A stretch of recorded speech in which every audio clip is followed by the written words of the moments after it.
Gracia, paz y misericordia sea con todos ustedes, amados hermanos y hermanas en Cristo Jesús. Quien les habla, quien les saluda, un siervo en la mies del Señor. Mi nombre es Fernando y para mí es un placer, un gusto poder estar juntamente con mis hermanos en el Zoom, trayéndole los estudios de este estudio que hemos comenzado ya más de un mes y algo más, titulado Síntesis y Panorama del Antiguo Testamento.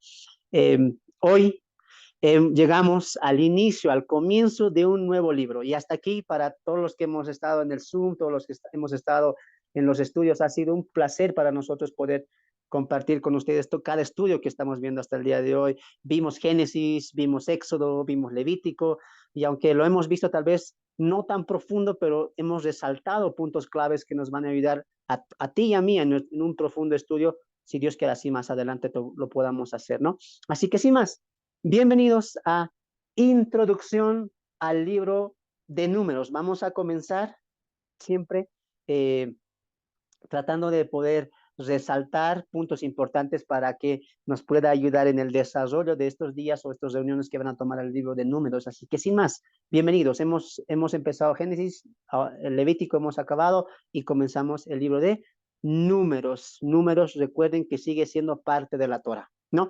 Seguimos todavía en el segundo periodo de la liberación o la salida, ¿no? Este periodo de la salida abarcaría 4 libros, ¿no? Éxodo, perdón, Levítico, Número y Deuteronomio. Por lo tanto, seguimos en el segundo periodo de la salida de Israel, no hemos salido de ese periodo. Toma en cuenta que Números nos va a continuar hablando de la salida de Israel, como también lo va a hacer Deuteronomio. Siempre pon en mente eso y mejor si te lo grabas o memorizas los 7 periodos del Antiguo Testamento que ya hemos desarrollado en la introducción de este estudio, ¿no?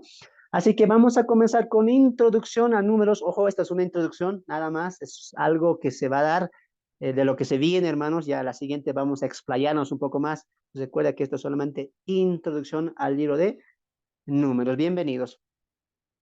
El libro de Números, amados hermanos, es un libro que tal vez muy pocos valoran, que muy pocos conocen, que muy pocos han hecho un estudio profundo al libro de Números. Y es bueno recalcar eso, porque en el momento en que hemos empezado estos estudios, como que solamente sabíamos cosas resaltantes de Génesis, como la caída, como la creación, pero obviábamos ciertos capítulos y muchas personas, incluyéndome a mí, no sabíamos que Génesis incluso tenía 50 capítulos, ¿no? Y que cada capítulo iba a enmarcarnos un principio, una semilla de lo que iba a venirse en toda la teología bíblica, ¿no?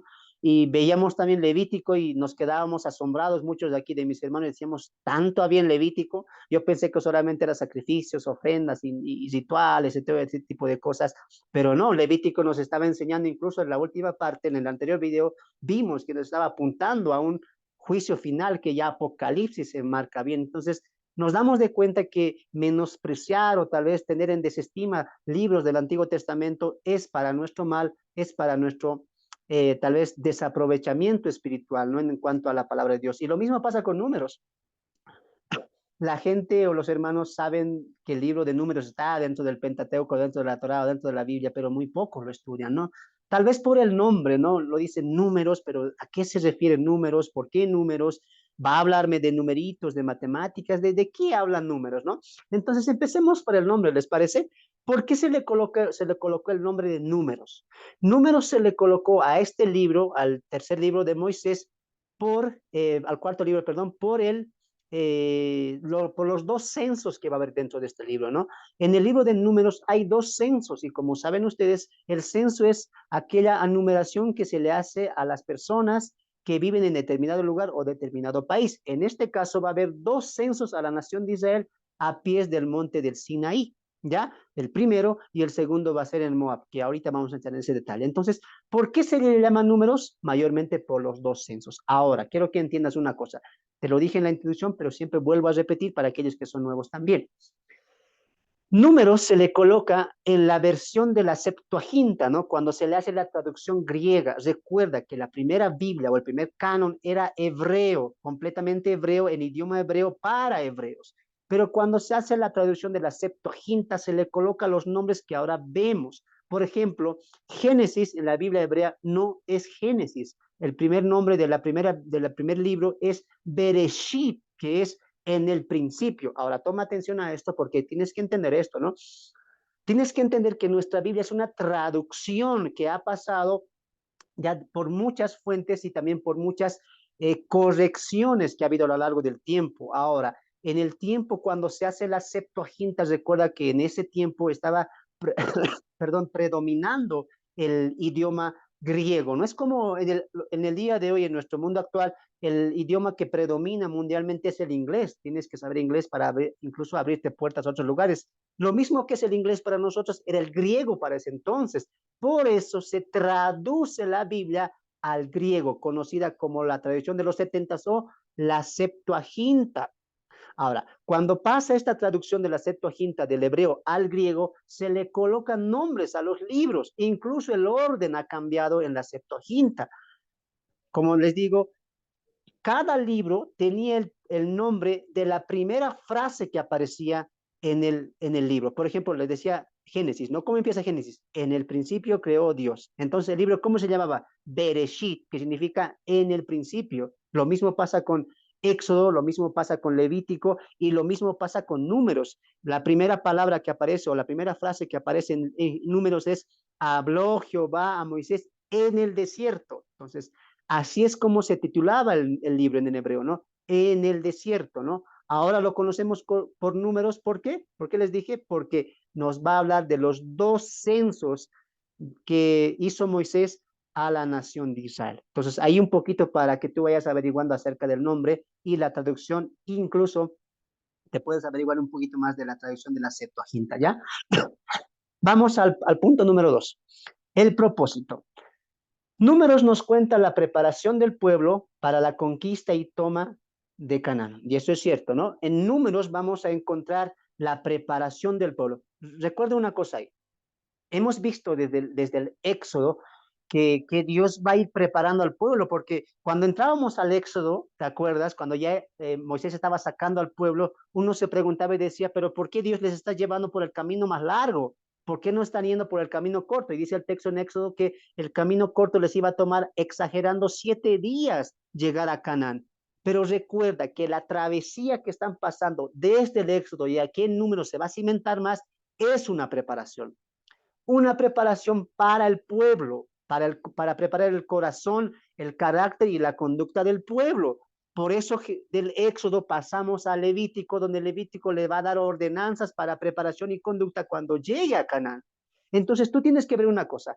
Cuando Moisés saca a la nación de Israel del Éxodo, de Egipto en Éxodo, empieza la preparación del pueblo que Dios tiene en mente para ellos. Y va a haber mucho trayecto en ese entonces, y lo hemos visto en Éxodo y lo hemos visto también en Levítico, que ahorita vamos a detallar un poco de eso, ¿ya? Entonces, Números nos sigue detallando la preparación del pueblo, pero Números va a ser importante, ¿sabes por qué? Porque ya en Números el pueblo va a avanzar, va a marchar. Nos recuerda que Dios colocó la nube para que la nube sea una guía. Entonces, la nube se va a mover en Números, ¿ya? Se va a mover en Números. También el propósito de Números es la preparación de Dios, la preparación de Dios, como lo vimos al principio, pero ¿qué va a usar Dios? A diferencia de de los dos anteriores libros. Escuche, por favor. En Éxodo, Dios está probando al pueblo. En Éxodo le probó con el maná, con el agua, ¿no es cierto? Fue probando al pueblo para que el pueblo entienda su condición espiritual. Ahora tú dirás, pero ¿cómo el pueblo no puede creer si vio el mar rojo, si vio las 10 plagas? Pero recuerda que ese pueblo está saliendo de 400 años de esclavitud, que se había pegado, acostumbrado, había avalado y muchas veces había abrazado la condición espiritual de los egipcios. Este pueblo que está saliendo de la mano, por la mano poderosa de Dios, está conociendo a Dios. Ahora, en el trayecto de la preparación, una de las principales propósitos es que el pueblo conozca a Dios, que el pueblo sepa de Dios. En Éxodo, de la mano de las 10 plagas, el pueblo está conociendo que el Dios de Abraham, el Dios de sus padres, es el Dios todopoderoso, que está por encima de los demás dioses, que está encima, que está por encima y que es el único sobre los demás dioses que ellos habían visto, creído y oído por más de 400 años en Egipto. En Levítico, Dios les está enseñando, en Éxodo te enseñé que soy yo todopoderoso y que estoy encima de los demás dioses, que nadie puede superar mi poder, pero en Levítico Dios va a enseñar al pueblo, yo soy santo, por lo tanto, vosotros sed santos. ¿Te das de cuenta Esta preparación del desierto es una manera que Dios está probando al pueblo y que el pueblo está conociendo de Dios. En Números, amados hermanos, Dios va a seguir probando el corazón del pueblo y va a usar pruebas. Pruebas que vamos a ver más adelante desarrollados. Ahora, estas pruebas no es para que Dios diga, sabía que iban a fallar. No, no es la prueba, no es para hacer ver a Dios que el pueblo es infiel. No, es para que el pueblo entienda y vea que su corazón es duro, de duro servicio, que el pueblo es infiel y que se arrepientan. Ese es el propósito de las pruebas que va a haber en Números que vamos a detallar más adelante. ¿Ya? Ahora, Números nos va a detallar, escuche esto, los 40 años de travesía de Israel en el desierto. Hay algo que todos conocemos, algo que todos sabemos, incluso creyentes como no creyentes, que es los 40 años en el desierto. Toda persona sabe que Israel vagó 40 años en el desierto. Te lo enseñan en la escuela dominical, al principio, lo has visto en historias, en historietas, en series, en la tele. Sabes, toda la gente sabe que hay 40 años que Israel vagó por el desierto. Ahora escucha lo que te voy a decir. Números nos va a detallar lo que ha pasado estos 40 años. Quiero que entiendas una cosa. Del Éxodo al Levítico, te lo dije la semana pasada, si no me equivoco, tú no te hagas idea de que pasó muchos años, porque cuando tú lees el texto, ofrendas, sacrificios, día de expiación, tú dices, wow, aquí debió de pasar unos 5, 6, 7, 8 años, no sé, pero pasaron para mí años. Pero recuerda que un principio en la narrativa histórica es que incluso 5 capítulos pueden contener lo que está pasando un solo día, como también un solo versículo puede contener muchos años de historia. Tienes que tener cuidado en eso. De Éxodo a Levítico no ha pasado más de un año. No ha pasado más de un año. Entonces tú dirás, hermano, 40 años, Levítico, Éxodo y Levítico, no más de un año. Entonces, los 39 años restantes, ¿dónde están pasando? En Números. Grábate eso. Los 39 años están pasando en Números y Números nos va a detallar cómo se vivió esos 39 años. Mira qué interesante. ¿Sabías ese detalle? Espero que estés aprendiendo, espero que estés aprendiendo, espero que estés anotando. Ahí no están anotando, mis hermanos. Anoten, anoten. Números nos va a detallar los 40 años de travesía de Israel en el desierto. Ahora tú ya sabes, ¿no? Tú ya sabes los tiempos que está pasando dentro del libro de Números, ¿no? Teniendo en cuenta que son 40 años que Israel vaga en el desierto. Ahora,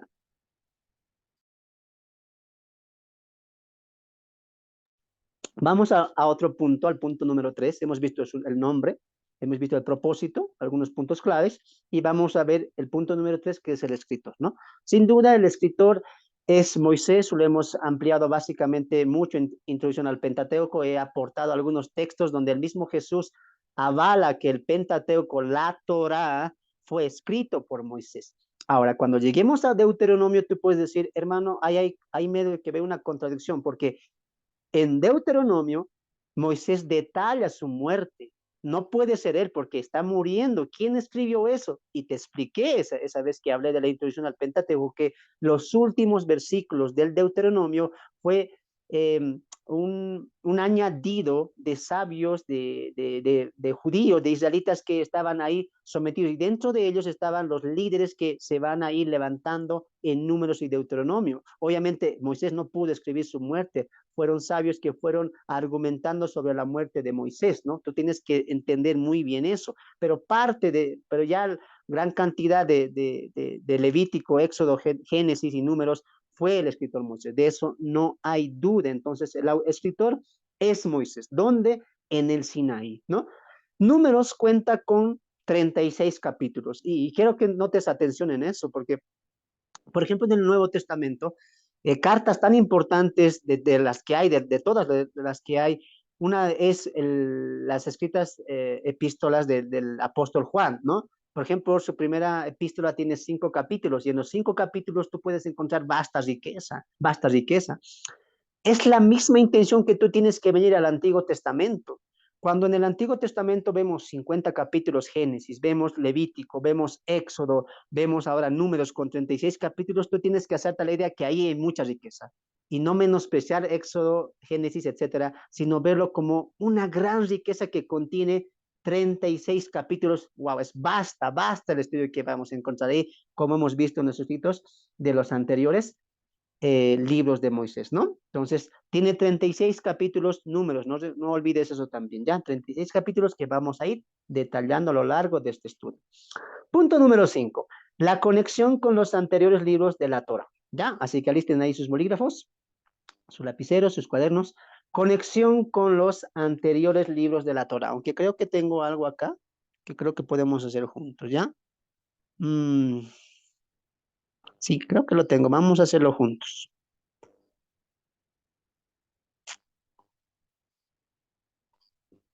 A ver, si no se lentea y me dicen si se ve. Se ve, ¿no? Ahí está. Muy bien. Conexión con los anteriores libros de la Torah. Como saben, la Torah tiene 5 libros, ¿no? A los cuales hasta hoy estamos viendo 4. Vamos a empezar con Génesis.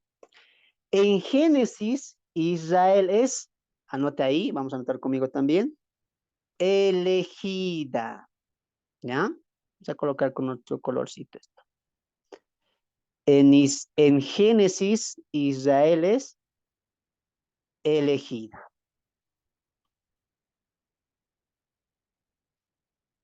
Ahí está. En Génesis, Israel es elegida. Vamos a anotar continuamente y vamos después un poquito a explayarnos en eso, ¿ya? En Éxodo, Israel es, ¿qué dicen ustedes? Liberada. Liberada. En Levítico, Israel es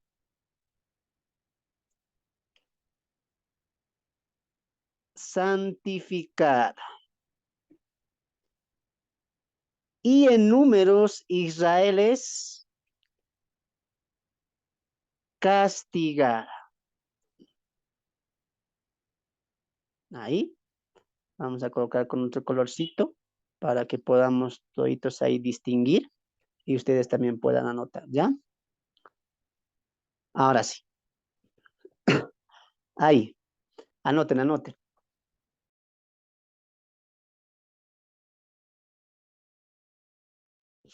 Los hermanos que son más ya ahí dados a la tecnología ya han colocado una captura ahí, ¿no? Vamos a ver la primera, la conexión con los anteriores libros de la Torah. Recuerda, amado hermano, que te dije al comienzo, en la introducción al Pentateuco, que los libros se conectan, los 5 libros se van a conectar y colocaba el ejemplo del tren, ¿no? De los vagones del tren, como un tren es la cabeza que va a guiar y por detrás vienen vagones que están unidos, anclados, ¿no es cierto? Así es el Pentateuco. ¿La cabeza cuál es? Génesis. Por eso Génesis es el semillero de toda la vida. Y los que estuvieron conmigo Génesis nos dimos de cuenta de eso, que en Génesis estamos encontrando la semilla de toda la Biblia. O sea, hay cosas que hemos entendido increíbles, por eso decíamos que Génesis es la cabeza y las demás cosas que van veniendo, con los demás libros, perdón, van a seguir siendo continuación. Por ejemplo, en Génesis, Israel fue elegida como un pueblo de Dios a través de un pacto abrámico que Dios hace con este hombre llamado Abraham, pasa a Isaac, luego a Jacob. En Jacob ya vemos una nación establecida como la nación de Israel. Es más, a este último Dios le cambia el nombre a Israel. Entonces vemos a una nación elegida, a una nación que estaba comenzando a brotar tras la promesa que Dios hace al patriarca Abraham, ¿no? Vemos la elección, vemos también los comienzos de Israel en Génesis. En Éxodo, amados hermanos, vemos la continuación del Génesis, porque ¿cómo acababa Génesis en el capítulo 50? Con la muerte de José y ya los 12 hijos de Jacob ingresando a Egipto. Así acaba el Génesis y de la misma manera continúa el Éxodo, porque en el Éxodo, ¿cómo empieza? Había un faraón que no se acordó, no tenía memoria de José y esclavizó al pueblo, ¿no? Así empieza con la muerte del faraón que conocía a José y levantándose otro faraón que nada más y nada menos era uno que de los Ixus, ¿no? Uno de los gentiles que había gobernado. Eso fue hermoso igual la introducción del Éxodo, así que Vean los videos, hermanos. Cada introducción fue preciosísimo, ¿no? Entonces, Éxodo nos va a contar la liberación de ese pueblo, ¿no? La liberación que ya estaba profetizada por Génesis, cuando Dios le habla a Abraham y le dice, 400 años tu pueblo o tus hijos quedarán esclavizados en una nación extranjera, luego yo los sacaré, dice, ¿no? Y Éxodo es el cumplimiento de eso, ¿no? En Éxodo, Israel es liberada de la mano de Dios con 10 plagas poderosas que mostrarían el poder de Dios ante los dioses de la nación de Egipto y sacaría al pueblo y haría pacto con ese pueblo, ¿no? El pueblo sería de Dios y Dios sería su Señor, ¿no? Su amo, su nuevo dueño. Entonces, Éxodo acaba, amados hermanos, como lo hemos visto con la instauración del tabernáculo, y comienza Levítico, ¿no? Ya Dios hablando a Moisés para la santificación del pueblo. Porque en Éxodo veíamos un pueblo totalmente pecador, egoísta, que no creía en Dios de la manera completa y plena, que murmuraba, que se quejaba, etcétera. Entonces la pregunta surgía, ¿no? ¿Cómo un pueblo pecador puede tener comunión y conexión con un Dios completamente santo? Y Levítico va a responder eso, porque Dios dice, son pecadores, yo soy santo, ahora santifíquense. ¿Cómo lo hacemos Dios? Muy bien, ordenanzas, leyes, el tabernáculo se va a erigir y vamos a poner sacerdotes, y Levítico nos enseña cómo un pueblo pecador va a tener comunión con un Dios santo, ¿no? Entonces Levítico nos está enseñando eso.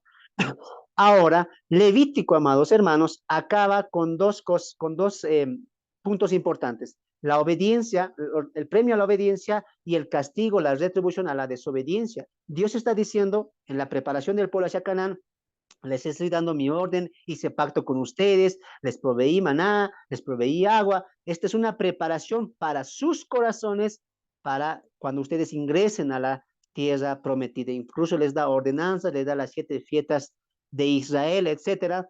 Pero ya en números viene la prueba que Dios mismo va a utilizar para probar el corazón del hombre, de los judíos, donde ellos van a fracasar.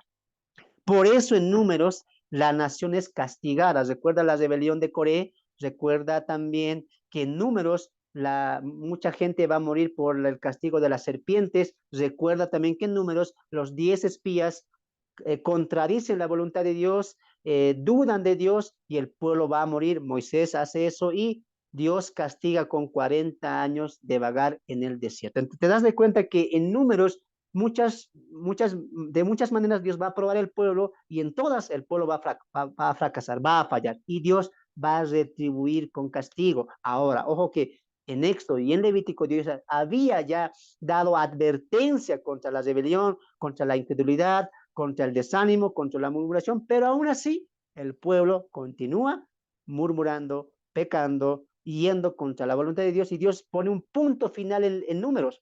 Después que en Éxodo viene la murmuración, volvamos a Egipto, contra Dios, contra Moisés, en Levítico también está pasando eso.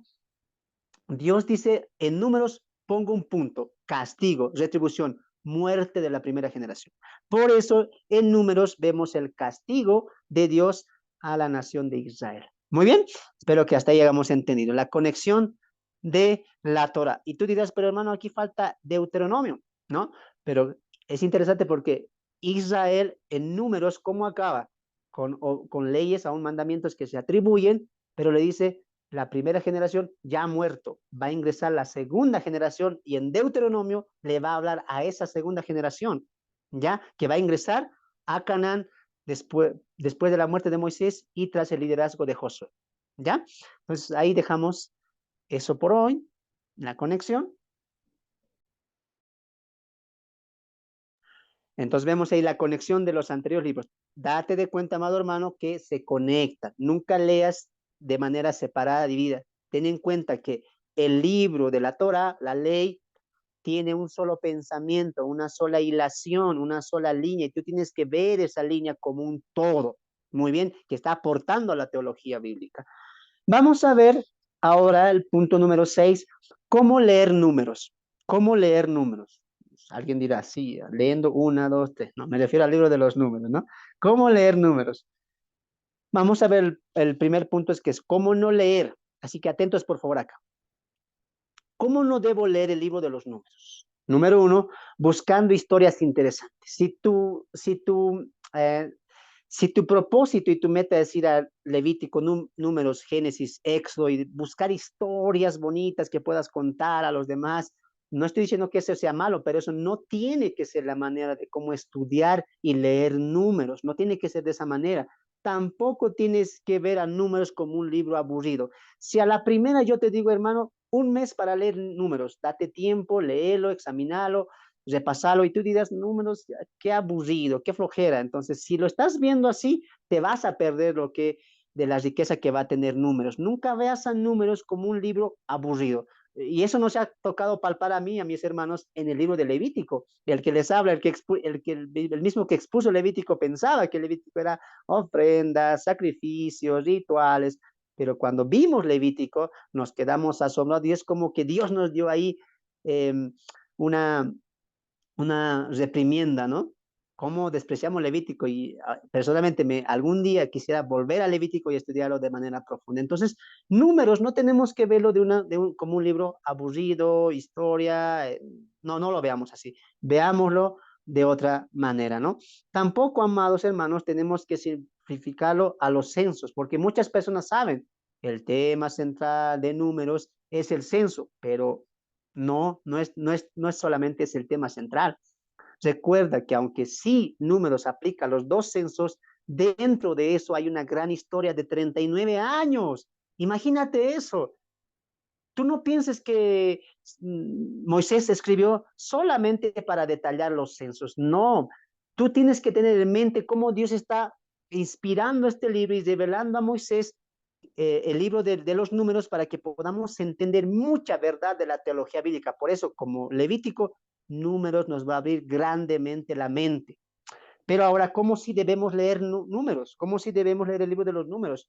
Número uno, anota esto, es muy importante, buscando lo teológico, buscando lo teológico. Siempre he repetido en cada uno de estos estudios que debemos estudiar la Biblia en un sentido teológico,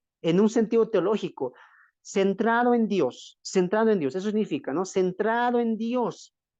Ahora, cuando vamos a Levítico, como cualquier otro libro, tu sentido o tus propósitos tienen que ser teología, aprender de Dios. Y básicamente tres cosas aprendemos, que siempre los recalco, pero es bueno recalcarlos también el día de hoy, ¿no? Buscar lo teológico en cada libro implica conocer, número uno, conocer a Dios, conocer lo que hace Dios y conocer lo que quiere Dios. Repito una vez más, conocer a Dios, conocer lo que hace Dios y conocer lo que quiere Dios. Entonces, cuando voy a Levítico, voy a Génesis, voy a Éxodo, incluso voy a entrar a números, ¿qué tengo que hacer? No buscar algo para mi propia conveniencia, no ver si es aburrido, si es divertido, no ver solamente el censo, por qué se numeró, no solamente eso, sino que yo voy a ir con preguntas. ¿Cuál? ¿Cómo es Dios en números? ¿Cómo se está mostrando Dios en este libro? ¿Qué es lo que está haciendo Dios con el pueblo y que yo debo aprender en el libro de números? Y número tres, al finalizar números, al finalizar cada capítulo de números, cada versículo de números, cada tema de números, tú tienes que preguntarte, ¿qué quieres Dios de mí? A través de números, ¿cuál es tu voluntad? A través de Levítico, ¿cuál es tu voluntad para mi vida? Esa es la manera de estudiar y leer un libro de la Biblia teniendo una mente teológica y nos abre mucho el entendimiento. Repito, conocer a Dios, conocer lo que hace Dios y conocer la voluntad de Dios. Tengo mi mente centrada simplemente en Dios. Por lo tanto, no voy a buscar lo mío, sino voy a buscar lo de Dios. ¿Por qué? Porque la Biblia es la palabra de Dios. ¿No? Dos, eh, vamos también eh, colocando a números en su complemento en la teología bíblica, ¿no? Citando o colocando a números, el libro de números, en su complemento a la teología bíblica, ¿no? Repito una vez más, citando o colocando a números en su complemento a la teología bíblica. Ahora, esto es muy importante, amados hermanos. Lo que te estamos enseñando acá es para que tú puedas no solamente aprender a informarte, sino también que la información pueda de una manera tocar tu corazón y lo que estás leyendo, lo que estás estudiando, lo que estás aprendiendo pueda moldear tu corazón. Eso es al nivel espiritual. Pero en nuestro conocimiento doctrinal, en nuestro conocimiento teológico, del conocimiento de la palabra de Dios, Números va a aportar a la historia de la Biblia. Quiero que me entiendas aquí.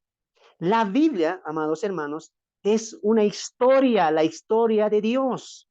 En la teología bíblica, a diferencia de la teología sistemática, en la teología bíblica nos cuenta una historia, la historia que Dios ha planeado desde Génesis y va a culminar en el Apocalipsis. Los que han estado conmigo en el discipulado saben muy bien esto, que el tema central de la Biblia es el establecimiento del reino. Dios va a reinar este mundo, ¿no? Ese es el tema central de la Biblia y el personaje central de la Biblia es Jesucristo, el Hijo de Dios, ¿no? Ahora, tú puedes decir, sí, hermano, esas cosas sí sabemos porque hemos estudiado el Nuevo Testamento, pero números, ¿cómo puede aportar a eso?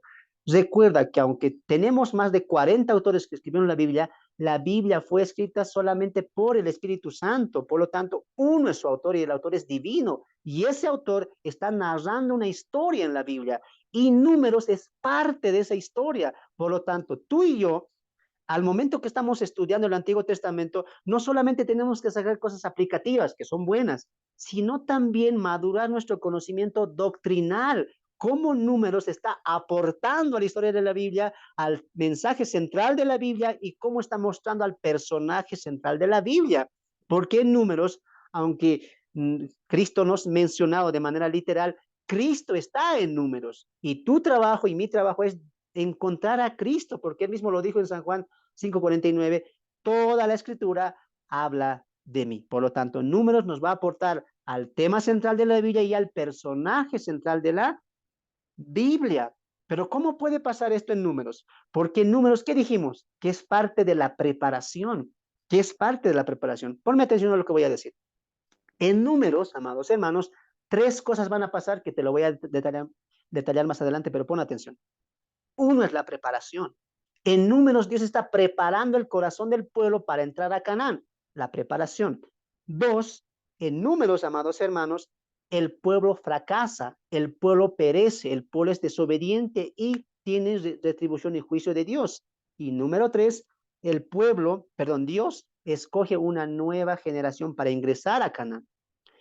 Esos mensajes que estamos viendo en Números, ¿cómo están aportando la teología bíblica? Ahora, recuerda que desde el Génesis hemos visto el Evangelio ya completo, el Evangelio hablando del reino de Dios y un pueblo, ¿ya? Como el tema central de la Biblia es el establecimiento del reino, y hemos visto en Génesis, los que no están en Génesis, vean los videos, en Génesis hemos visto que para ese tema central Dios está utilizando tres conceptos básicos o tres principios básicos, que es un rey, un reino y un territorio, ¿no? Un rey, un reino y un territorio. Y el Antiguo Testamento refleja eso, refleja eso. Cristo es el rey, en el Antiguo Testamento el pueblo era Israel y el reino era Jerusalén. Ahora, en el complemento de toda la Biblia, Cristo sigue siendo el rey porque es el personaje central, el pueblo que él tiene es la iglesia y su gobierno ya no solamente Israel, sino es todo el mundo entero. Él va a gobernar todo el mundo entero desde Israel. Todo eso está narrando toda la Biblia, nos está aportando acerca del reino y cómo ese reino se va a llegar a su cumplimiento, que por gracia de Dios nosotros ya lo sabemos por el libro de Apocalipsis. ¿Te das de cuenta? Entonces, la preparación de los números nos habla de la preparación del reino universal. La pérdida de la promesa, porque no entraron a Canaán, nos habla también de la importancia a la obediencia para ingresar al reino universal del Señor, ya que vamos a ver cuando lleguemos al punto ese, ¿ya? Y también la nueva generación que Dios levanta nos habla también de cómo Dios quiere que el hombre sirva, quiere que el hombre le sirva, le cumpla, le obedezca, pero cuando el hombre no quiere, es el hombre el que se hace daño a sí mismo. Cuando hablamos del servicio, porque Israel fue levantada para para el servicio de Dios, como ellos fueron de duro servicio, Dios va a levantar otra generación. Y también pasa eso en nosotros, amados hermanos. En el tiempo de nosotros, de la iglesia, Dios quiere que la iglesia le sirva. Pero cuando un creyente está tan duro y no quiere servir, no entiende el valor del servicio, el valor de la gran comisión, Dios no tiene pierde. Dios no dice, por favor, haz la gran comisión, eres mi hijo, yo te salvé, ve a predicar. Él no va a hacer eso. ¿Sabes? ¿Quién pierde por no predicar, por no evangelizar, por no trabajar para el Señor? Somos nosotros. Dios puede levantar otra generación. Él mismo lo dijo a los mismos judíos. Dios levantará piedras para que anuncien. Y es lo mismo que hace hoy. Cuando un creyente, hermano o hermana, no quiere servir al Señor, se rehúsa, coloca excusas, coloca peros, Dios, ¿sabes qué hace? Busca otro y levanta otro para que este otro extienda la palabra y el mensaje. ¿Quién pierde? Dios no pierde. Dios nunca pierde. El que pierde, ¿quién es? El hombre. Y en números, eso está pasando. La primera generación tenía la promesa, fueron sacados con mano poderosa, ya estaban yendo a Canaán, pero desobedecieron. ¿Quién perdió? Ellos, Dios no. Date de cuenta de eso. En la historia bíblica, Dios nunca pierde. El que pierde es el hombre por su necio y terco corazón, ¿no? Estas cositas vamos a explayarnos más cuando lleguemos a cada punto, pero te estoy apuntando a lo que se viene en números, ¿no? Entonces vemos que hay que leer números, pero no hay que leer números, sí, colocando a números en su complemento teológico. Cuando lleguemos a ese punto, tú vas a ver números de manera teológica y vas a quedar sorprendido. Así que no te pierdas ese estudio de números, ¿ya? Y también, como siempre, vamos a sacar, extraer principios bíblicos, que siempre lo hemos hecho, como la misericordia de Dios, el amor, la paciencia, la fidelidad, pero también el castigo, y que Dios tiene, amados hermanos, un punto cuando Él dice hasta aquí, y eso también nos tiene que llamar mucho a pensar a nosotros, porque vemos a un pueblo en Éxodo, el Levítico, que constantemente estaba afrentando contra Dios con el becerro de oro, con el maná, etcétera. Pero vemos aquí ya en números que Dios coloca un punto y dice hasta aquí, ya lo había hecho con el becerro de oro, pero Moisés oró. Entonces, en números, Dios va a colocar un punto final a esa primera generación rebelde y dura de servicio. Vemos ahí que Dios también es justo y amplio, aunque el texto dice en el profeta Joel que Dios es fuego consumidor, ¿no? Que es un Dios de juicio, pero que es grande misericordia. No dice que no es de juicio, pero más grande su misericordia. Y lo demuestra aquí con Éxodo y Levítico, pero ya llegará un punto donde Dios dirá, basta. Y hará un castigo a la primera generación. No dejamos de rescatar cosas de Dios en todo el libro de Levítico, ¿no? Perdón, libro de números. Vamos a tocar ahora la división del libro, que es donde más quiero desarrollarme el día de hoy. La división del libro, ¿no? División del libro. Números nos da un detalle resumido de la forma como los israelitas acamparon y viajaron y recibieron las ordenanzas de Dios a través de Moisés, su siervo. Una cosa que es importante también antes de entrar a la división, amado hermano, es que tú entiendas que hasta Deuteronomio es la Torá, sigue siendo parte de la Torá, ¿no?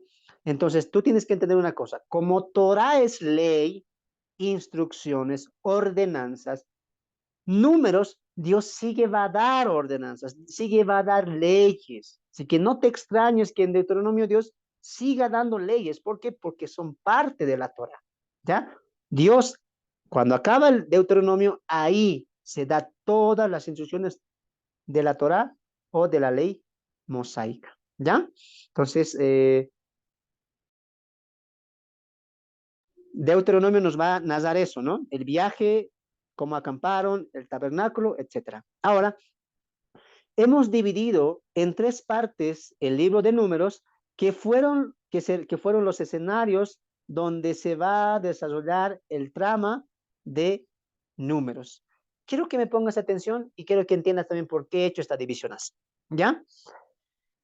Números, tal vez tú alguna vez vas a estudiar el libro de números con otras acepciones y tú vas a notar que muchos maestros lo dividen de distintas maneras. Y la división del libro para nosotros es como una torta, ¿no? Alguien le divide en dos, alguien le divide en tres, en cuatro, no lo sé. Pero el punto importante es que te enseñen los principios teológicos de números. Puede haber maestros que lo dividen en 4, en 5 o también en 2. ¿En qué sentido? Primera generación, segunda generación. No te extrañes. También lo dividen en los dos censos. Primer censo, segundo censo, ¿no? Entonces, acá, por ejemplo, en este estudio, yo lo he querido dividir en 3, ¿ya? ¿Por qué en 3? Porque en estas 3 divisiones he elegido los 3 lugares importantes o los 3 lugares de escenario donde se va a desarrollar el trama de números. Así que anota, 3 lugares, no son países, por si acaso, son lugares donde Israel va a tener el trama de números. 1, el Sinaí. 1, el Sinaí. 2, en Cades Bernea. En Cades Bernea. Y 3, Moab. Repito, en el Sinaí, en Cades Bernea y en Moab, que son los 3 escenarios que van a ser principales para el desarrollo de números. ¿Cuáles serán? Sinaí, Cades Bernea, Moab. Una vez más, en el Sinaí, en Cades Bernea y en Moab. Muy bien, vamos a comenzar y creo que también tengo acá. Vamos a compartir pantalla con ustedes.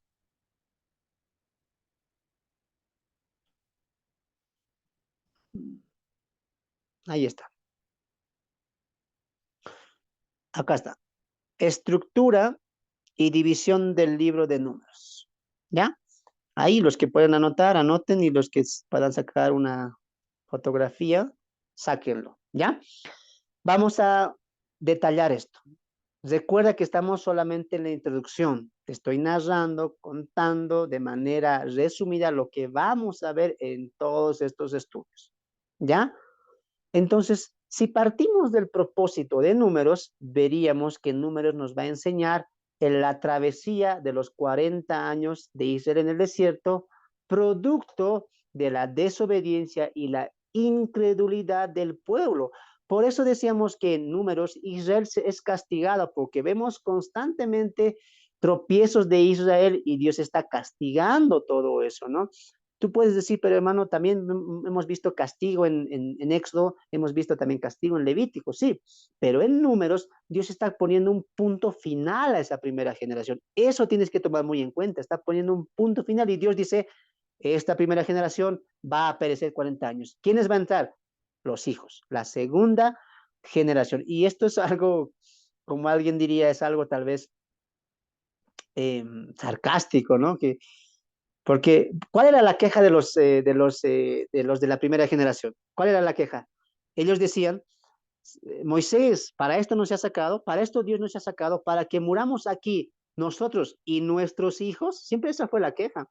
Para matar a nuestros hijos nos trajiste, pero Dios dice, no, los que van a morir aquí son ustedes, ellos no, ellos van a entrar. Mira, qué irónico, ¿no? Entonces, si partimos de ahí, amados hermanos, va a haber 3 escenarios en números. Así que empezamos. En el Sinaí, la primera división, Dios prepara a Israel, Dios prepara a Israel, ¿para qué? Para heredar Canaán. Recuerda que estamos en la preparación, ¿no? Del capítulo 1 al capítulo 10. ¿Qué cosas van a pasar en estos capítulos? ¿Qué cosas van a pasar en esta primera división que hemos hecho? ¿No? Estamos en la primera división, en el primer escenario, que es el Sinaí. Dios prepara para, Dios prepara a Israel para heredar Canaán. Ya estaban a punto de partir y Dios va a preparar al pueblo. ¿Qué hace? Aquí vemos la preparación, preparándose en marcha, ¿no? Preparándose en marcha. Recuerde que estamos tocando los capítulos 1 al 10 y en la primera preparación o en el primer evento que es preparándose para la marcha, vamos a ver 3 puntos importantes, ¿ya? No voy a desenglosar de manera profunda, pero quiero que entendamos esto y nos abra el entendimiento a lo que se viene en números. Dios, ¿cómo va a preparar para la marcha a los israelitas? Número 1, el primer censo del pueblo. ¿Ya? Ahora, quiero que entiendas esta parte, porque cuando se hace el primer censo, Dios le dice a Moisés, censa al pueblo, a los mayores de 20 años, sin contar niños y sin contar mujeres. Y fueron como más de 600,000 hombres, sin contar niños y fue sin contar mujeres. Pero Dios también le dice, recuerda que ya los levitas han sido apartados para Dios, y le dice también, haz un censo de los levitas. Entonces, vemos dos censos en el primer censo, ¿no? Dos censos, dos grupos censados en el primer censo. El primer grupo, ¿cuál es? El pueblo. El segundo grupo censado, ¿cuál es? Los levitas. Los levitas y los sacerdotes, los levitas y los sacerdotes, ¿no? Entonces, hasta ahí, amados hermanos, vamos a ir a la Biblia un momento. Hermana Rosario, por favor, tú ayúdame. Números, números, números, capítulo 1, verso 1 al 2.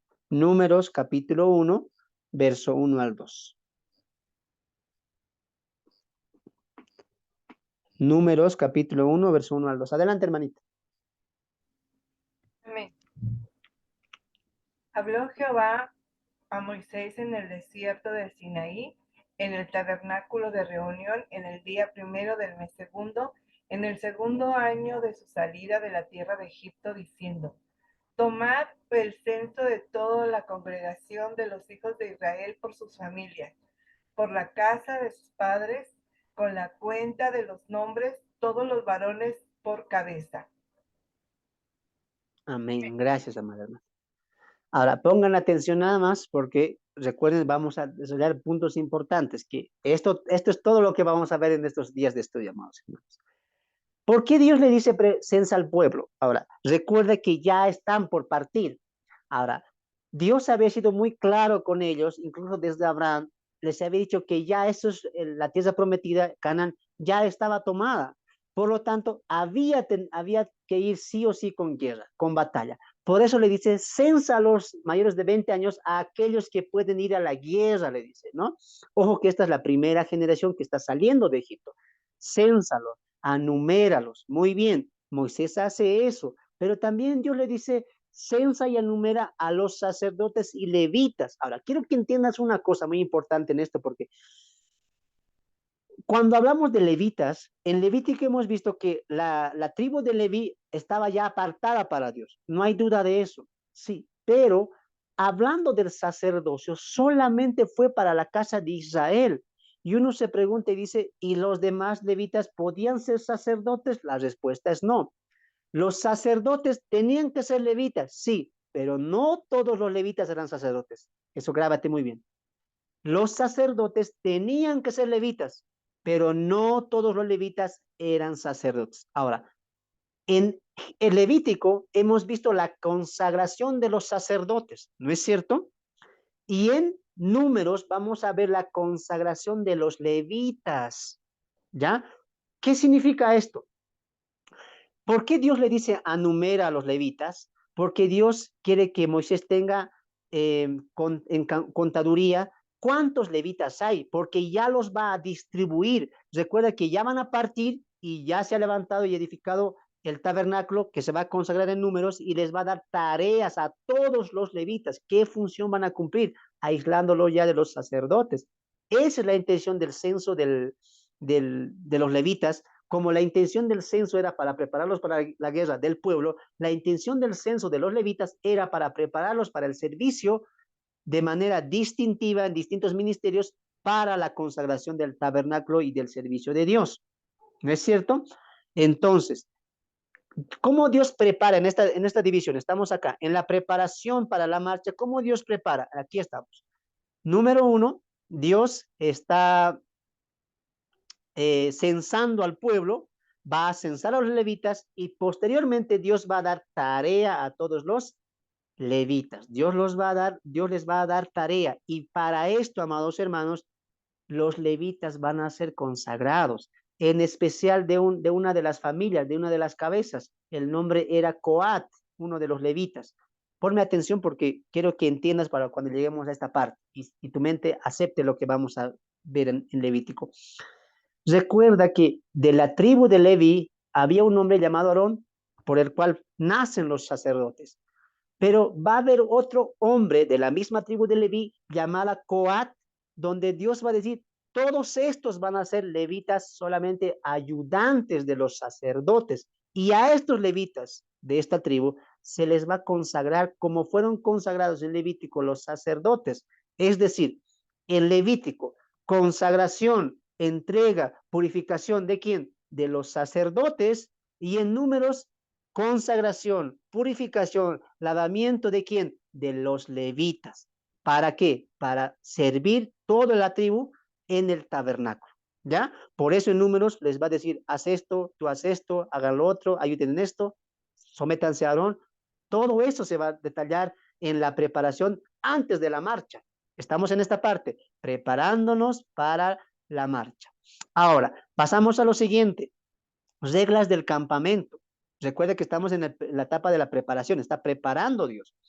Entonces, en la etapa de las reglas del campamento, Dios va a colocar leyes, Dios va a colocar ordenanzas. ¿Cómo cuál?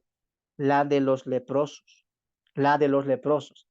Ahora, cuando lleguemos ahí a Números capítulo 11, amados hermanos, hay una ley que Dios dice, sáquenme a todos los leprosos, mujer que esté con lepra, varón que esté con lepra, expúlsenlos, sáquenlos. Uno piensa y dice, a ver, hermano, creo que aquí hay una contradicción porque en Levítico Dios ha colocado una ley contra los leprosos y dice que sí hay sanidad.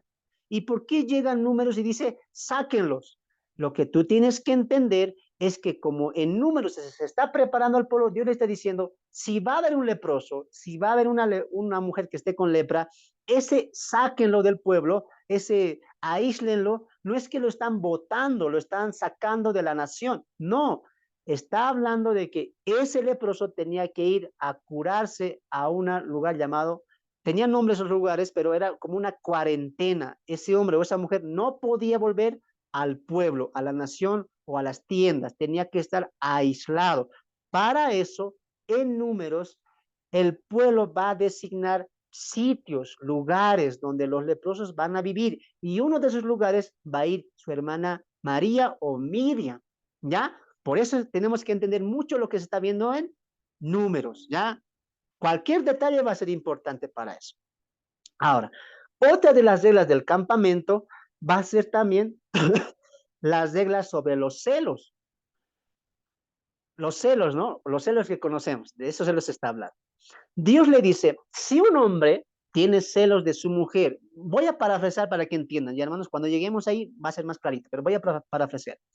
Dios le dice, si un hombre israelita ve que su mujer medio que habla con un prójimo, que habla con el otro hermano, y dice, si siente celos y piensa, dice, escuche lo que voy a decir, y este israelita, marido de esta mujer, dice, pienso, estoy seguro, aunque no he visto, pero mi mujer me ha sido infiel.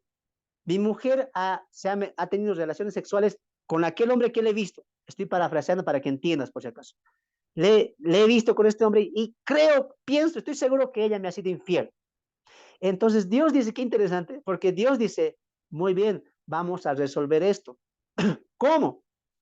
Esto es interesante porque le dice Dios a Aarón, a Moisés y a Aarón, que este hombre que tiene celos de esta mujer, eso es pecado, dice. El tener celos es pecado. Quítense de eso. Pero ¿cómo podemos hacer eso?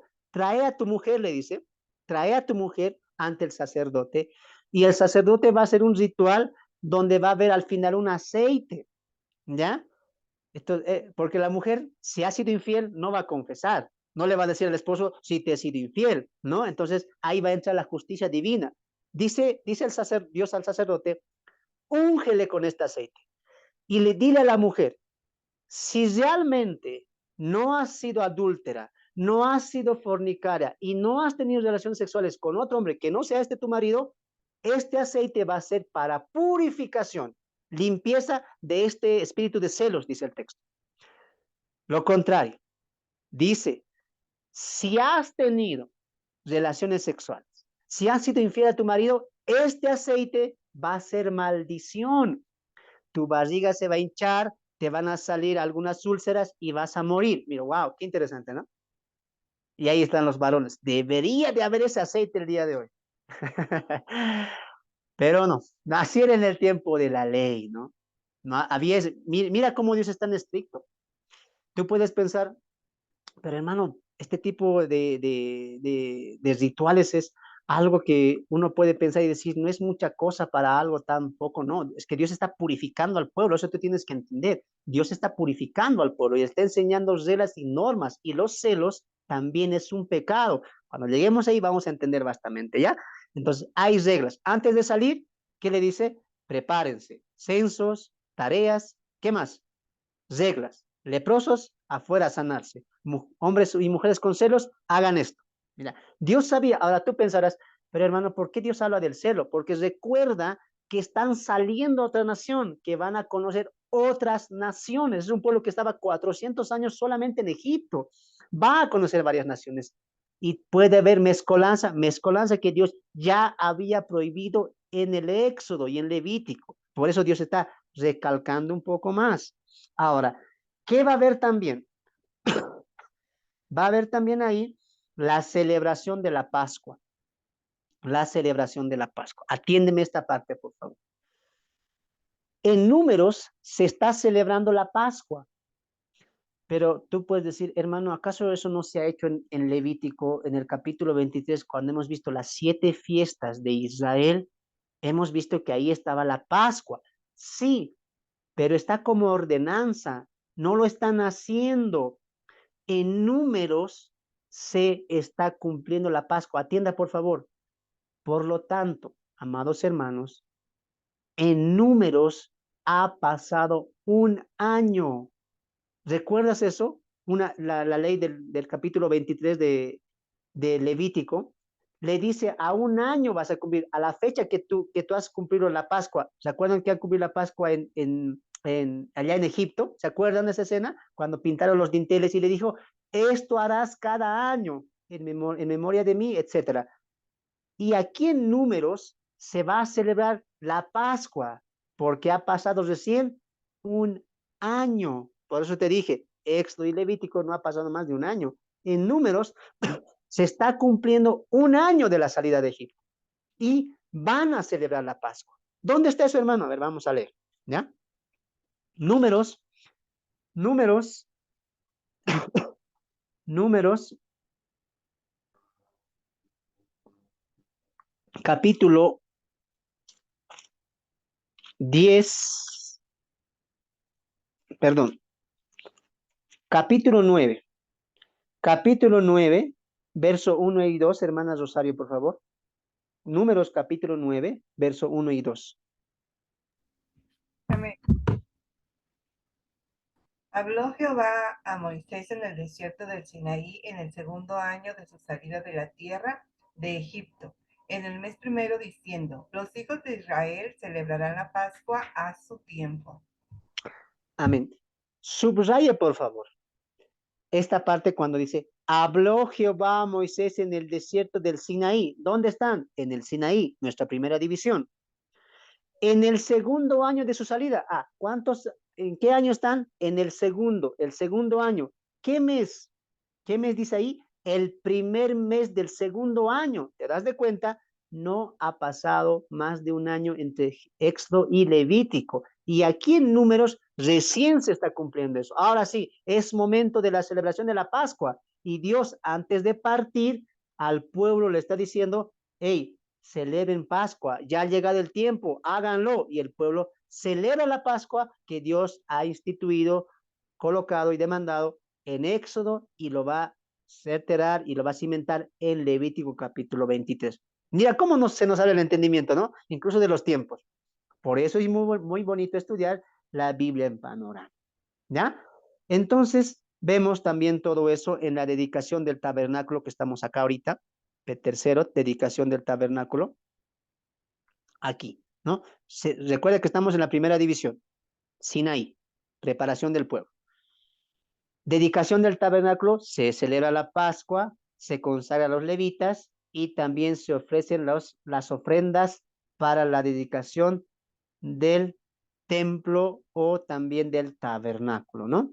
Entonces, en la dedicación del tabernáculo, amados hermanos, la Pascua y la ofrenda. ¿Qué significa eso?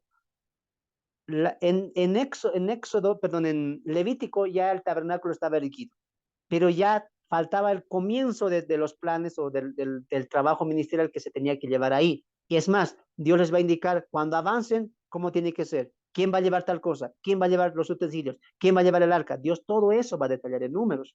Ahora, antes de que se levante de manera oficial el templo, el tabernáculo, Dios dice, tráiganme ofrendas.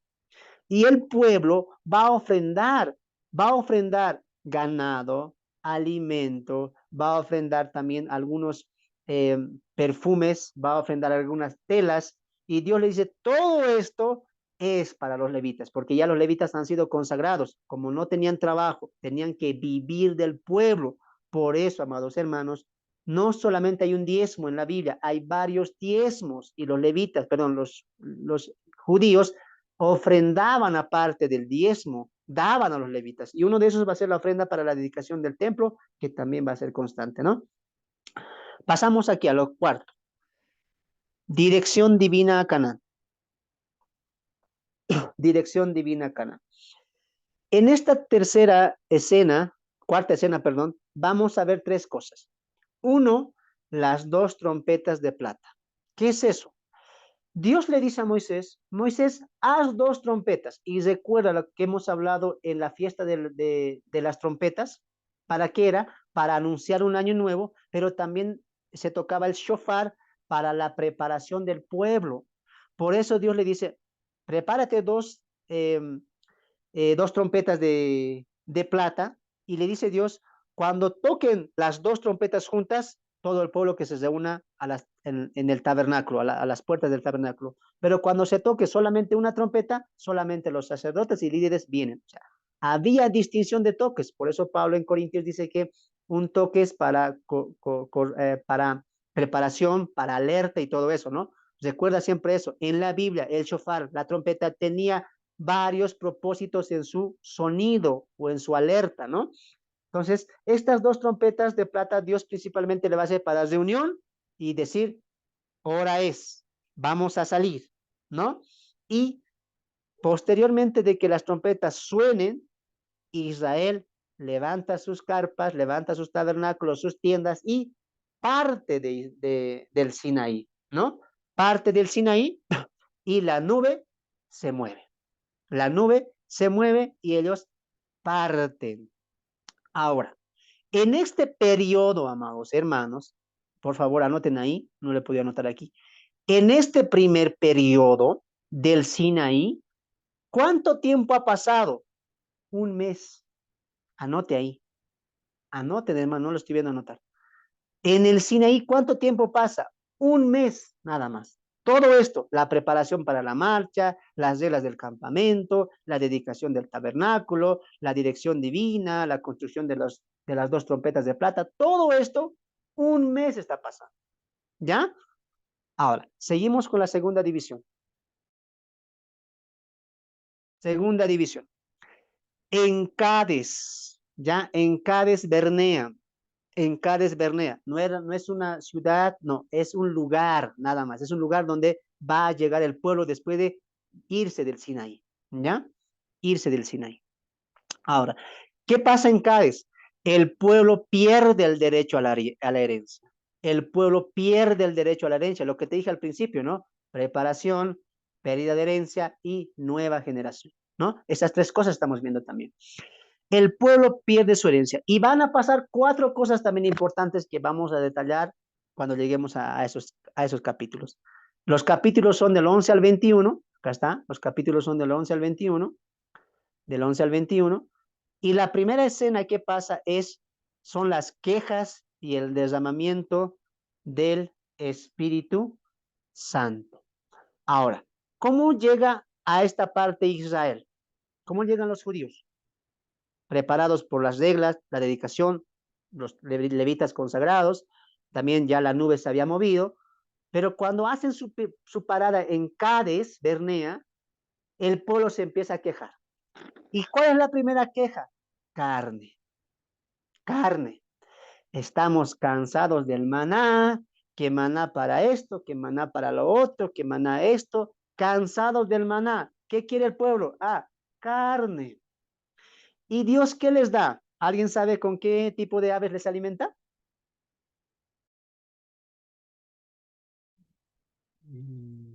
¿Perdices, no es? A ver, No. quién ha dicho pollo? No, hermanos, ya están pensando en comida. No, no, no. Las perdices, ¿no era? Cordonices. Codornices, eso. Eso, codornices. Ahí, pollo he escuchado. Codornices, ¿no? Codornices. El pueblo tiene hambre. Empiezan las quejas, empiezan las murmuraciones. Primera prueba que el pueblo está fallando. ¿Y Dios qué hace? Muy bien. A la mañana siguiente, todo una jauría de eh, estos animalitos que Dios ha enviado, codornices, lleno. Y el pueblo, ¿qué dice?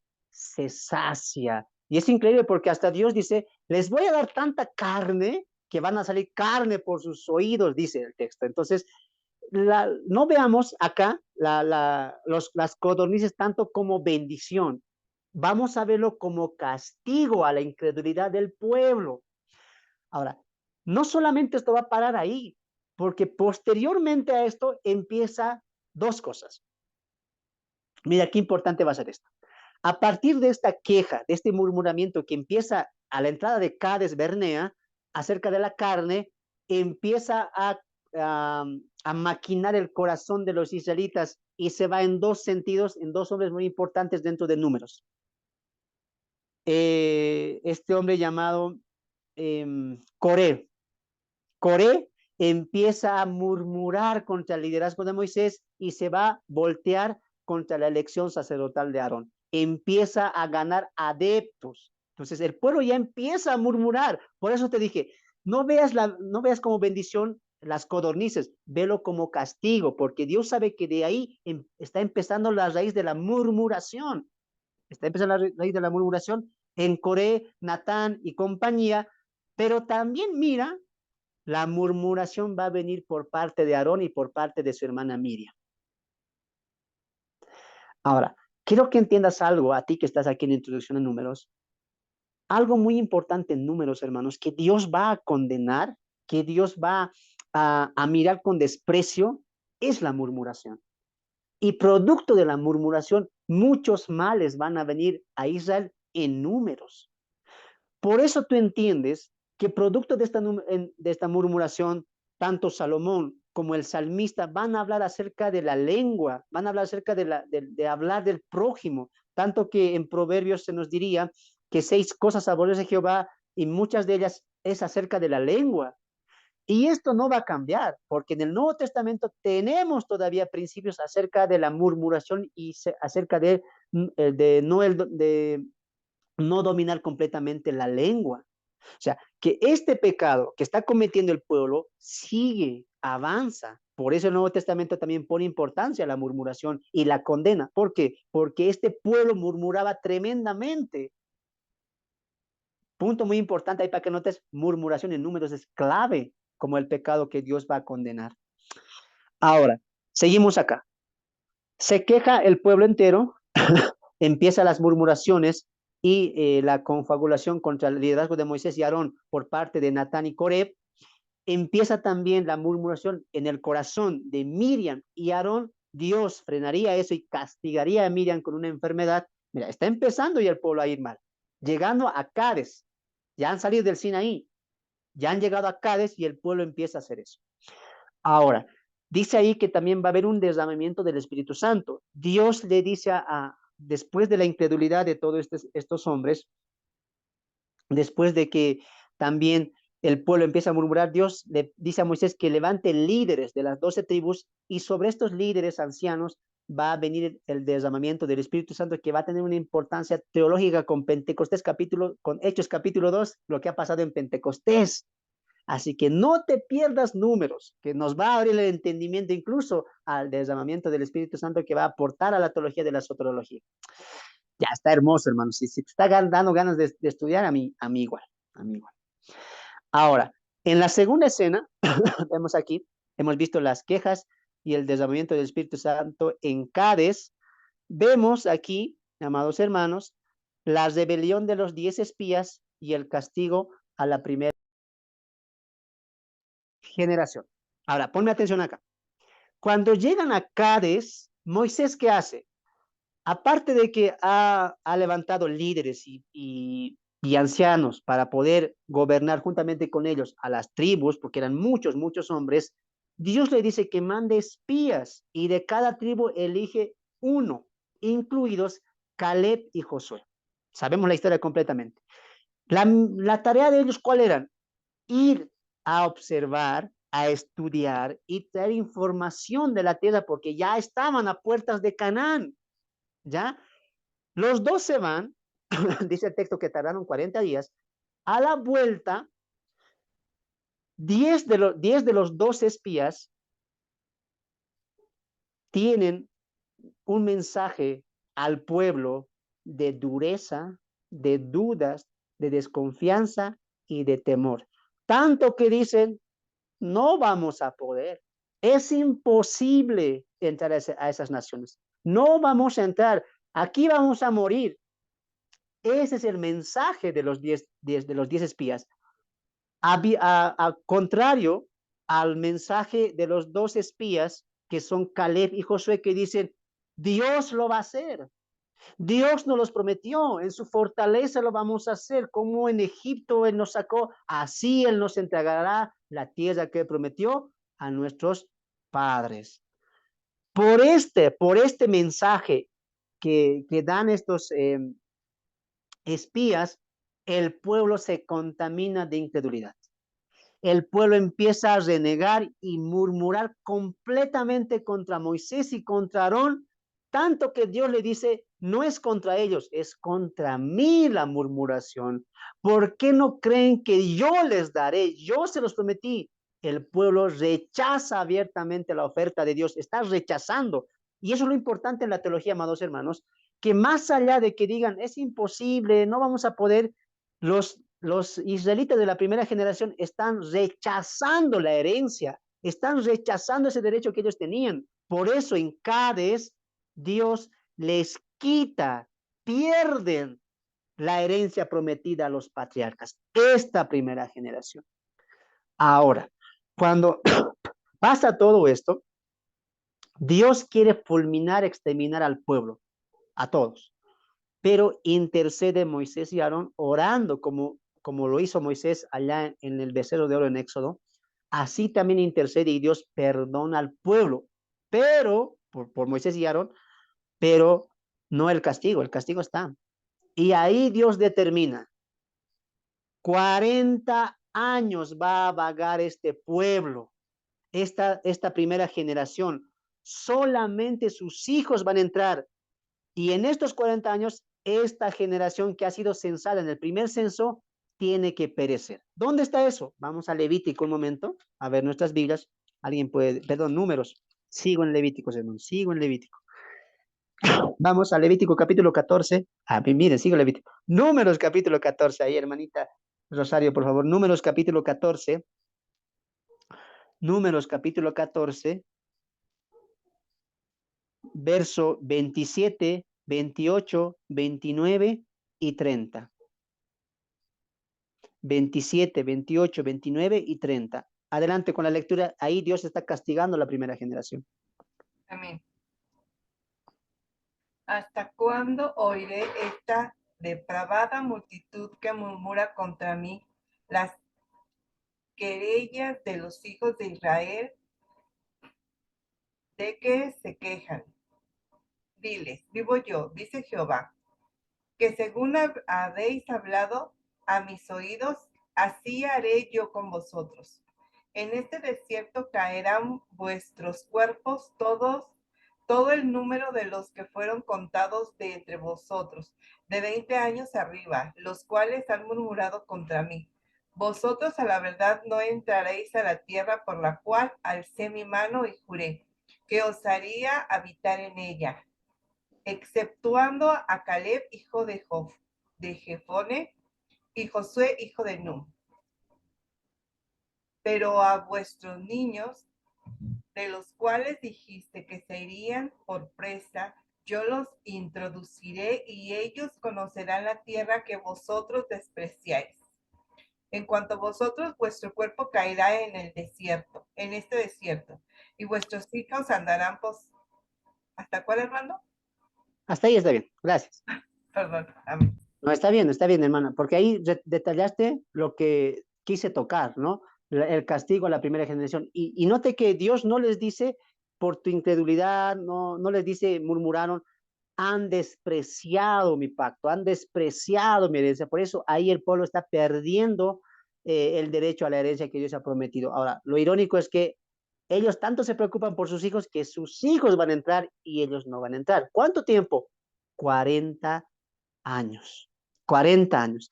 Ahora, ponga atención aquí a la pantallita, vamos a resaltar esto.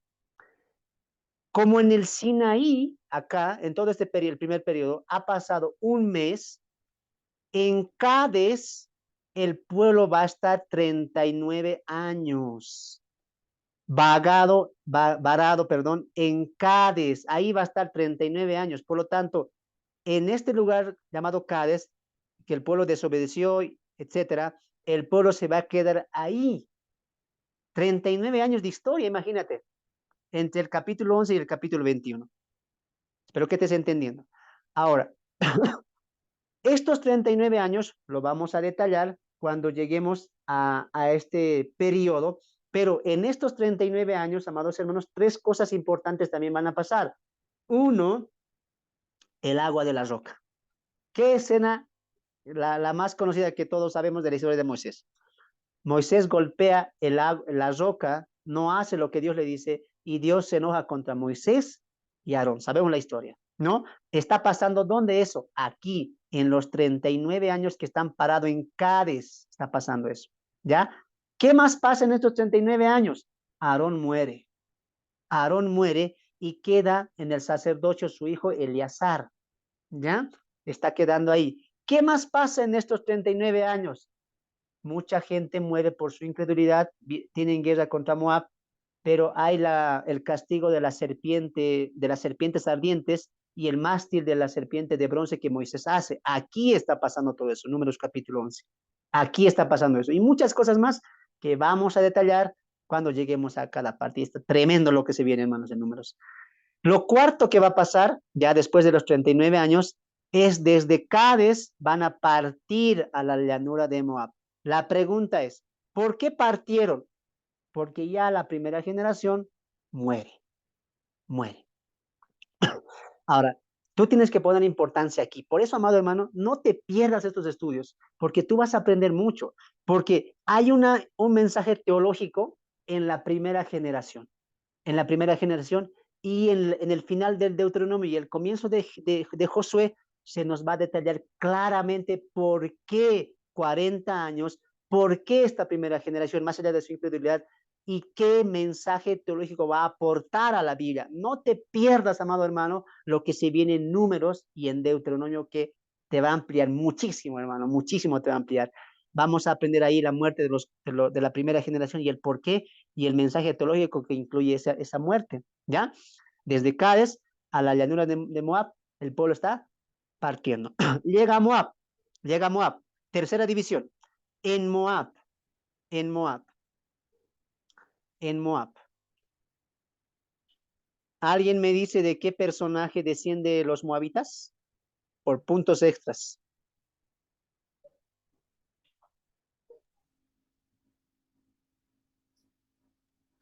¿Mm? A ver, los del Génesis, no me hagan quedar mal. ¿De qué personaje vienen los descendientes de Moab? A los hijos de Lot que tuvieron con sus hijas. Eso, muy bien, hermana. Ahí, ponte una estrellita aquí en la frente. Muy bien, muy bien. Moab viene de la descendencia de las hijas de Lot. ¿Se acuerdan la escena en Sodoma y Gomorra cuando ellas salen parte, ¿no es cierto? Y estas dos se allegan a su papá porque ellas tenían miedo. Ahora, vimos esa vez en Génesis, ¿no? ¿Por qué ellas hicieron eso? Porque para ellas lo que estaba pasando en Sodoma y Gomorra fue la exterminación del mundo. Ellas pensaron que el mundo se había acabado, que ya no había más. Por eso hicieron eso. ¿ya? Por eso entender Génesis con el principio del comienzo y orígenes nos amplía mucho. No solamente se queda en una historia, sino te dice el por qué. Sí, las hijas se allegaron al papá, sí, pero ¿por qué? Ahora entiendes, cuando vimos Génesis lo entendimos, porque para ellas, el mundo, para ellas en ese entonces ya se había acabado, ellos creían que ya se había exterminado el mundo entero, así como en el diluvio. Por eso ellas se allegan a Lot y de Lot le nacen hijos. Y dos naciones se han formado de esos dos hijos que nacieron de Lot por parte de sus hijas. Y una de ellas es Moab. ¿Sabías eso? No. Ah, qué bueno, ahora estás aprendiendo. Anota, anota, anota. Moab, descendientes de Lot. Por lo tanto, eran parientes. Y esto nos va a ampliar mucho cuando lleguemos a Deuteronomio, el estudio de Génesis, que hemos visto al principio, ¿no? Así que no les adelanto más. Está muy hermoso lo que se viene. Llegan a Moab y ¿qué vemos ahí, Dios? Dios prepara al pueblo, perdón, Dios prepara a una nueva generación para poseer Canaán. Ya la primera generación pereció. Entonces Dios en Moab, ¿qué va a hacer? Ya va a preparar a la nueva generación. ¿Qué pasa ahí? Aparecen dos personajes, Balac y Balaam. Balac y Balaam. Balac y Balaam. Balac y Balaam. Balac era el rey de Moab, ¿no? Y Balac, sabiendo que ya ellos habían derrotado a parte del pueblo que estaba por delante de Moab, Moisés los había derrotado con la ayuda de Dios, obviamente. Balac se preocupa y dice, los están exterminando poco a poco. Entonces contrata los servicios de Balaam para que maldiga a Israel, pero él no hace eso, ¿no? Él lo bendice a Israel, bendice a Israel. Ahora, algo que de aquí debemos rescatar es lo que va a pasar con Balaam, que nos va a apuntar a este periodo. Por favor, atiendan al cuadrito, hermanos, atiendan. Nos va a pasar a esto, porque aquí tú vas a entender el por qué la guerra con Madián.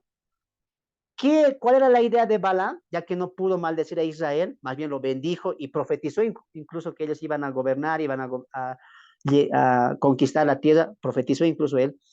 Pero se le surgió una idea. Él mandó moabitas hermosas para que sedujeran a los hombres de Israel. Y dice el texto que no solamente tuvieron relaciones sexuales, sino que adoraron a uno de sus dioses, ¿no? Entonces, amados hermanos, ahí otra afrenta contra Dios, otra afrenta contra Dios de la mano de estos dos hombres, Balac y Balaam. Cuando lleguemos a esta parte, vamos a entender quién era Balaam, porque recuerda que Balaam también se habla en el Nuevo Testamento, incluso Apocalipsis habla de la doctrina de Balaam, ¿no? Entonces vamos a entender mucho acerca de este hombre y por qué se nombra y qué trascendencia tiene. Y vamos a responder la pregunta, ¿Balaam era un profeta de Dios? ¿Qué era? ¿O era un profeta que perdió su don? ¿Cómo fue la cosa ahí? No te pierdas cuando lleguemos a la tercera división de números, cuando lleguemos a la historia de Balac y Balaam. Ahí vamos a responder todo con la palabra de Dios también, ¿ya? Lo segundo que pasa es el segundo censo. El segundo censo. Ahora, en el segundo censo, obviamente se va a censar a la segunda generación, a los jóvenes que ya habían crecido, madurado, arriba de 20 años, nuevamente, para la guerra, para la guerra. ¿Ya? El segundo censo. Y también aquí va a pasar que Josué va a ser el nuevo líder. Josué va a ser el nuevo líder, ¿no? Que ya Dios le dice a Moisés, toma a Josué, hijo de Nun, ponle adelante de la congregación, úngele y dedícalo y dile al pueblo que él va a tomar un liderazgo, ¿no? Pero sabemos que Moisés no muere hasta Deuteronomio, ¿no? Dios tiene planes para con él, porque él va a entrar a puertas de Canaán también, ¿no? Dios le va a mostrar y ahí él moriría. Pero Josué ya quedaría instaurado ya como el nuevo líder. Dios está haciendo un proceso también a Josué, que lo vamos a detallar en Josué cuando lleguemos. Hermosísimo lo que se viene en el Antiguo Testamento. Ahora, pasa también la guerra con Madián. Entonces, tú te preguntas aquí, perdón, tú te preguntas aquí, ¿por qué entra Madián si estamos en Moab? Y para eso, hermanos, estoy preparando un mapa donde vamos a entender qué cercanía tenía Madián con Moab. Ahora, alguien que me diga de qué descendencia son los madianitas. ¿Mm? por otra estrellita.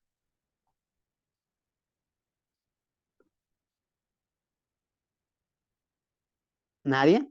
¿Nadie se acuerda? Madián, amados hermanos, es uno de los hijos de Abraham. ¿Recuerdan eso en Génesis? Abraham tuvo una segunda esposa, su nombre era Setura, ¿no? Y con ella tuvo varios hijos. Por eso, amados hermanos, cuando vimos Génesis, solamente entendíamos Abraham, Sara, Isaac, nada más. Pero cuando avanzamos en Génesis nos damos de cuenta eso. Abraham tuvo una segunda esposa, su nombre fue Setura, con la cual también tuvo hijos e hijas. Y uno de ellos fue Madián, de donde nace todos los madianitas, por lo tanto también son parientes. Cuando lleguemos a Deuteronomio, amado hermano, tú vas a entender el por qué Moisés está detallando nombres y esto nos va a llevar sí o sí al Génesis, sí o sí, y el por qué se nombra estas ciudades y el por qué ellos están en Canaán. O sea, va a ser tremendo esto lo que se viene. Entonces, la guerra con Madián, ¿por qué? La pregunta era, ¿por qué vemos a Madián en el territorio de Moab?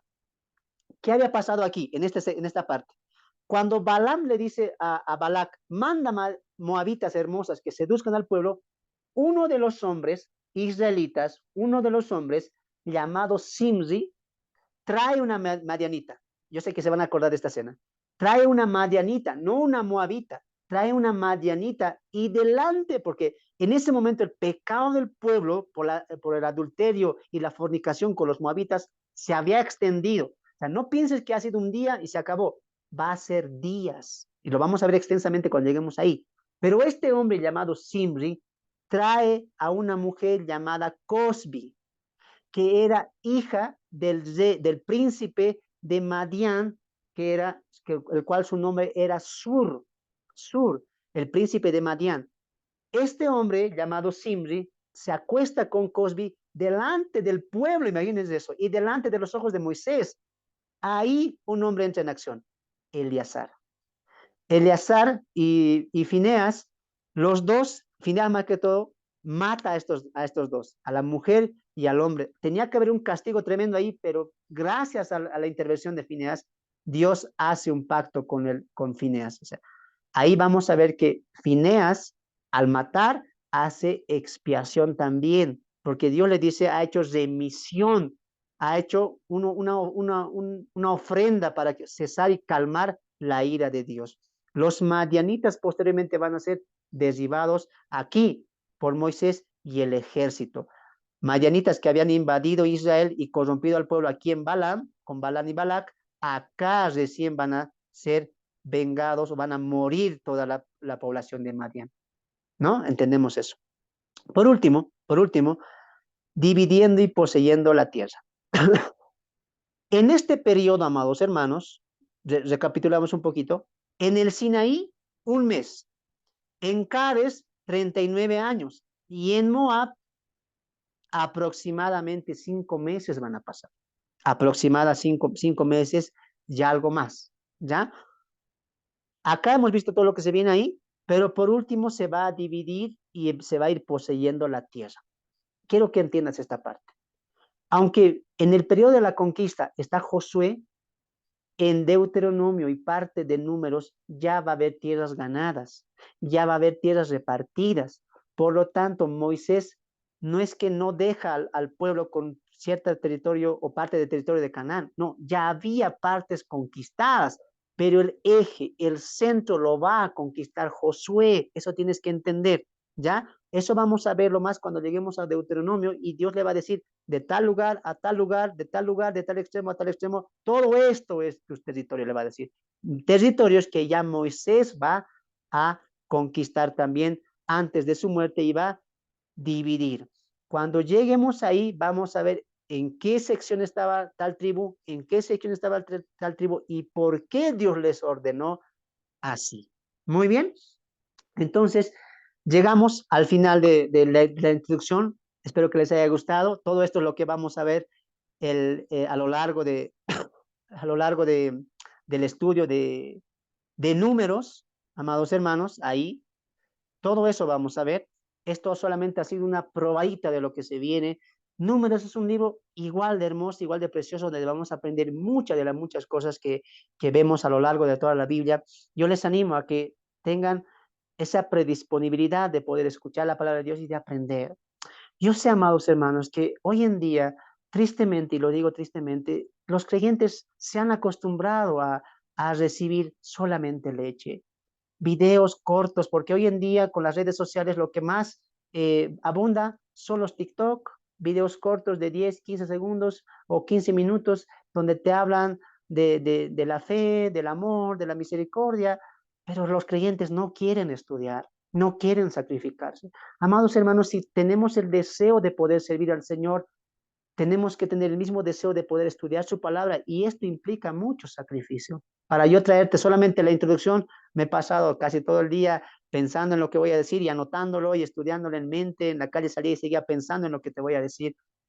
Imagínate cuando entremos a números. No estamos ingresando ahora. Cuando ingresemos, imagínate, hay mucho por estudiar, hay mucho por ver, hay muchos detalles por saber. Y yo te animo a ti. ¿Quieres un estudio ligero, simple, o quieres un estudio condensado? ¿Quieres todavía alimentarte de leche espiritual o ya quieres pasar a la vianda, a la carne? Es depende de ti. Acá te estamos ofreciendo un estudio, cansador sí, pero que va a traer frutos de aquí en un tiempo futuro y Dios te va a usar. De parte mía ha sido un placer estar con ustedes en Introducción a Números. Que Dios me los bendiga, que Dios me los guarde y nos vemos la siguiente reunión con la primera división de Números, el Sinaí. Dios prepara al pueblo para heredar Canaán. Que Dios te bendiga. Muchas bendiciones.